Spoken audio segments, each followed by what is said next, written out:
Mentakas ngi ngawan ap masih Sanesya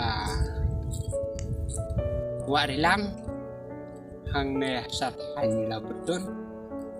ngej ba na pren di berok leset pernah ya ka kotum yang warilang ndai bunru na pren di bukan di sa rindur mentas mentah sampai ke warilang kalau bapak kirong kah yang ngate ngelapoi ter sakatnya kecakat warilang film bergiba internet giba itu ting macam news ngau ba bisa kenapa tak ada marwen hendai bernyanyi sanesya dom warilang empat mentoi kata ka dam marwen kita kama pundur marngar koi tak pundur tak ada penting internet ker keba pengat kebal pe dong konten ku sudah so perlu page kena ke dia pangan seperti itu mentah ya so bahasakan malam share like dan subscribe ya kan ke channel cuma betul lah kasap channel kublai sibuk kublai kerban kerku ya bilang baru diperlok cuma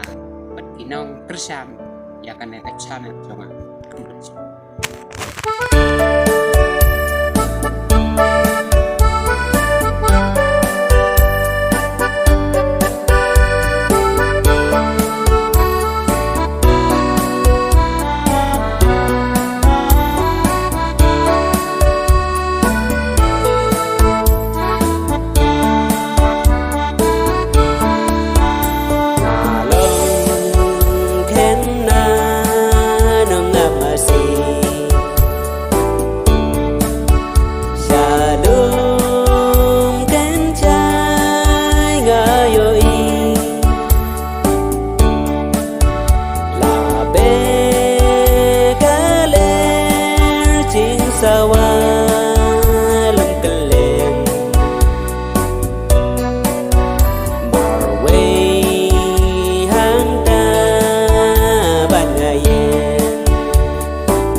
Sawakale